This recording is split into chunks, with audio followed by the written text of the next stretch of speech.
Hello everyone, this is Marcel. Welcome to my channel. Today's discussion will be on male competition. Now, it's common knowledge that guys are extremely competitive, so no surprises there. I'm going to be focused more on how that behavioral trait is used by people or by society, how it can be manipulated, and not always to the guy's benefit. In fact, I would go so far as to say that almost every situation where a guy is being inspired to compete for one reason or another, outside of like school or sports maybe, that he is being manipulated, that he is being controlled and used to some degree. Management, for example, within a company will do that a lot. They'll create some kind of reward system that will inspire the people within the company to work harder to achieve it, like Employee of the Month, for example. Men's behavior is more singular and less social when it comes to being in a work environment, so they can compete together more effectively as far as trying to achieve that higher ends, but there's no hiding the fact that that's just there to help the company. Not accounting, of course, for scenarios where the guy is in some kind of leadership role, just in the sense of, equals, mano a mano. Guys compete well. They're almost built for it.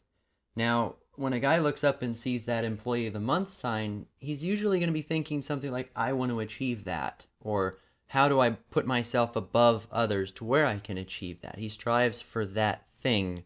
Women, on the other hand, seem to have always given a different response to that kind of stimulus. They'll see that picture up on the wall that's not them, and they almost take a more jealous, vindictive approach to it. Not really the topic of this video, but it is interesting to think about, and managers need to be careful how they inspire their team. It's very possible that a technique that would work in a male group could actually dismantle or destroy a female one. Bringing it back on topic, men have an innate response to compete. It comes almost automatically. I've always hated when I would work really hard on something and then a guy would come along and say, oh, you missed a spot right there.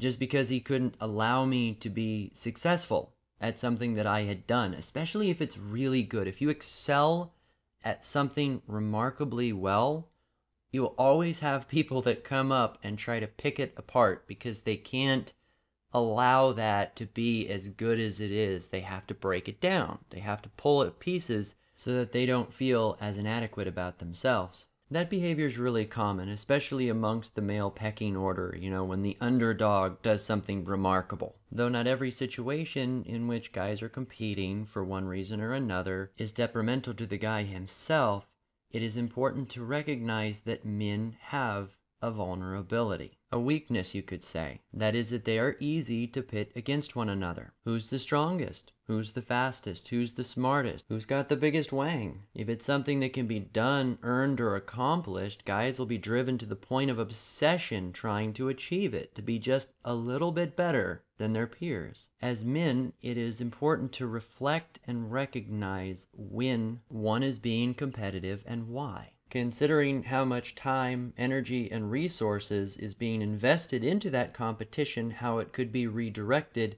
in more positive ways. Now granted, of course, if it's directly about self-improvement, maybe it's not so bad. But in a lot of times, it doesn't have anything to do with the person, the guy. I don't know when exactly the behavior changed within myself, but I haven't been as competitive lately. It could be that I've just got more confidence than I used to have. It may also be my work and social environments have changed.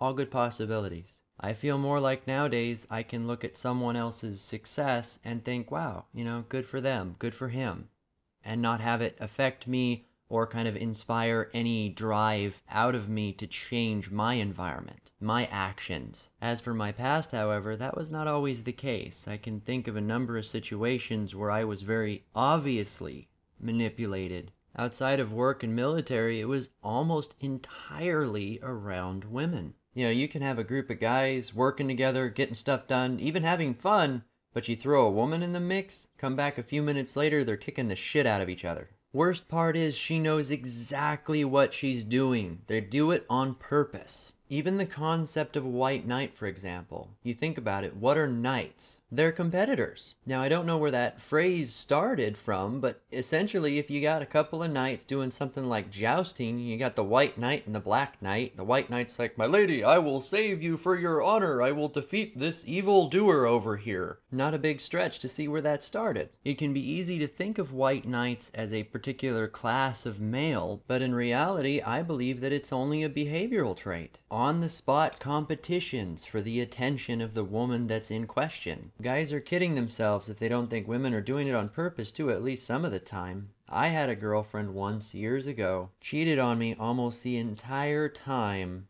I was at basic training. I know this because she admitted it and she really wasn't hiding it from anyone other than me. The main guy that she had been with was this huge farmer guy, probably 3 times my size and built of solid muscle. Kind of guy that was raised on beef and cornbread, if you know the type. Well, her original plan was to break up with me when I got back, but I mean, I had just come out of basic training. I was in arguably the best shape of my life. I looked good. So when she saw me, she couldn't do it. She couldn't bring herself to leave me. So, what's a girl to do? She rather tactfully set it up that we would wind up fighting. She planned the whole thing, did it deliberately. It was kind of obvious to me. I don't think it was to him. At first I thought that it was a joke, but sure enough, no, he started taking swings on me. Any other time in my life, he probably would have laid me out, but at that moment, I had the upper hand. I was able to wrap around his neck and choke him out from behind. Thing is he was strong, but he didn't have any real training. He was bound by his muscles. He did get a couple of good slams with me, though, against his pickup truck. Does anybody remember that movie, The Prince's Bride? The Wesley character choked out that big guy?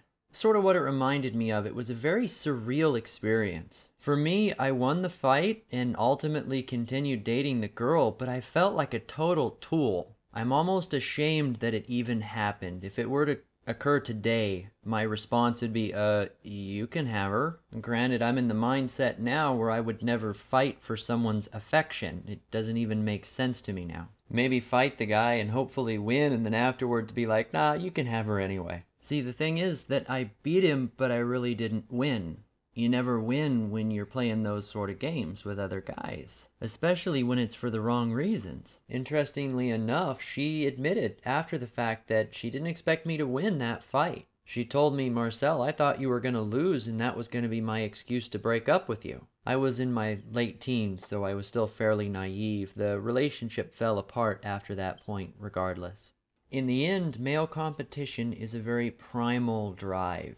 Something that's sort of residually left over from evolution. It's 2 creatures pitting against each other for the wills and affections of a female. I can say that because it's extremely common in the animal kingdom. Very, very rare to have 2 females competing over a male within a species. As higher organisms, men, humans, should have more perspective. When 2 guys fight like that, the only victor is the woman. She wins no matter what, even if she's not there watching. It's kind of frustrating to me, to be honest, looking back on a lot of the things that I've done through my life and tracking them back to what initially caused them, the drive that inspired that action, and finding that more often than not, it was a woman, or getting her attention, or pushing down the guy that she was dating to where he would be less interesting. She would ultimately wind up with me, going to buy a nicer car, building better stuff, getting a better job than he had.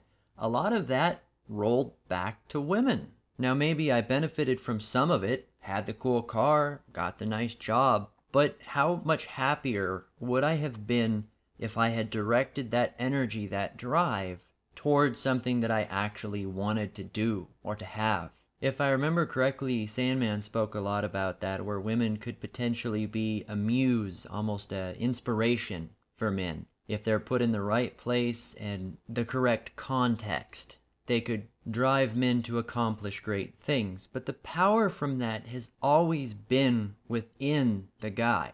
He has always had it. So really the goal should be for him to find a way to tap into it himself and direct it the way he wants. As a summary, in cases where 2 men must pit wills against each other, it pays more to consider what instigated it in the first place, what the real goal is. Sometimes, no matter who wins or loses, the real victor is the one who can walk away, rises above said competition entirely. Hell, who knows, maybe the opponent will realize that he's being used too and wind up becoming a total ally.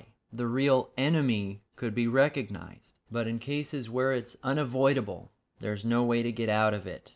Always remember that it's our actions that define us. Strive to be the bigger man and find ways to better oneself, as opposed to simply beating down the opposition. Anyway, let me know down below what you thought. Do you agree, disagree? Did I miss something? I want to hear it. If you want to hear more content like mine, like, subscribe, share, and until next time, this has been Marcel.